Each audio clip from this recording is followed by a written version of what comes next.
السلام علیکم ورحمۃ اللہ وبرکاتہ۔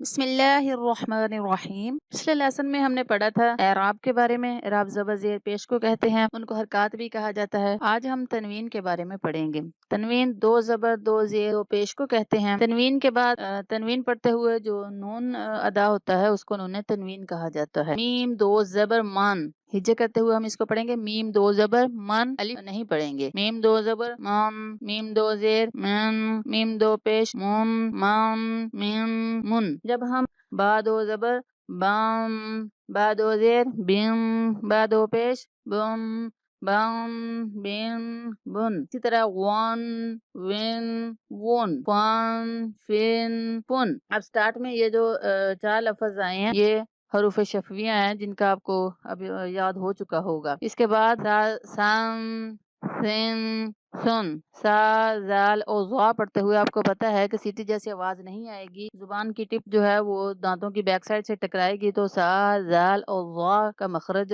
وہاں سے ادا ہوگا۔ سام، سین، سن، زام، زم، زن۔ اسی طرح زوام، زوا کو پر پڑھنا ہے، زوام، زم، زن، زن، زم، زن۔ اسی طرح اب آگے جو ہے یہ سین کو سختی کے ساتھ ادا کریں گے، سام، سین، سن۔ سوام، سواد کو پر پڑھیں گے، سوام، سویم، سن، تم، تین، تن۔ یہ جو گول تا ہوتی ہے یہ لفظ کے جب آخر پہ آتی ہے تو وقف کی صورت میں ہا میں بدل دیتے ہیں اس کو۔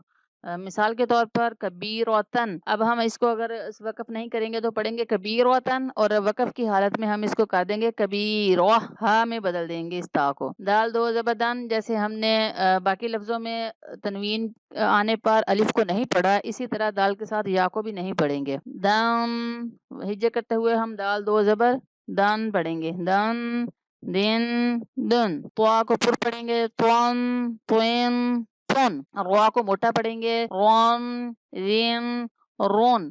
را کے اوپر جب زبر اور پیش آ جاتی ہے چاہے وہ تنوین کی صورت میں ہو یا سنگل ہو، اس صورت میں را زبر اور پیش والی را کو ہم پر پڑھیں گے، زیر والی را کو ہم باریک پڑھیں گے۔ اسی طرح نون، نین، نن، لن، لن، لن، غن، غن، زن، ین، ین، یون، شن، شن، شن، جن، جن، جن، کن، کن، کن۔ اب یہ جو نقطوں والا کاف ہے اس کو ہم پر پڑھیں گے، قن، قن، قن، خن، خن، خن۔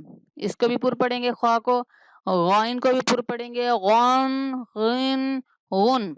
حروف حلقی 6 ہیں، حمزہ، ہا، عین، ح، غین، خا۔ یہ غین اور خا کا مخرج ایک ہے، عین اور ہا کا مخرج ایک ہے، حمزہ اور ہا کا مخرج ایک ہے۔ جو خا اور غائن ہے یہ اس کا جو مخرج ہے بالکل جو گلے کا اوپر والا حصہ ہے جہاں سے گلا سٹارٹ ہو رہا ہے ہمارا اوپر سے، تو سٹارٹ میں آپ ایسے پکڑ کے ہاتھ سے پکڑ کے رکھیں گے تو آپ کو غائن اور خا کی آواز فیل ہوگی، تو وہی اس کا خا اور غائن کا مخرج ہے۔ ان کو حروف حلقی کہتے ہیں، غائن اور خا۔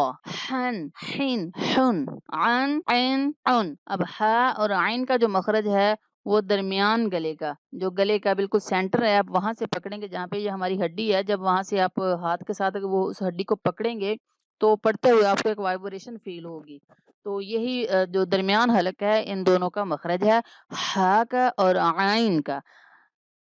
یہ والا جو آنکھوں والا ہا آتا ہے یہ جو حلق کا سب سے نیچے والا حصہ ہے بالکل ہماری جو چیسٹ کے قریب آ جاتا ہے، سینہ جو ہمارا ہوتا ہے وہاں سے ان دونوں کا مخرج نکلتا ہے، ہن، ہن، ہن۔ وہیں سے حمزہ ادا ہوگا، ان، ان، ان۔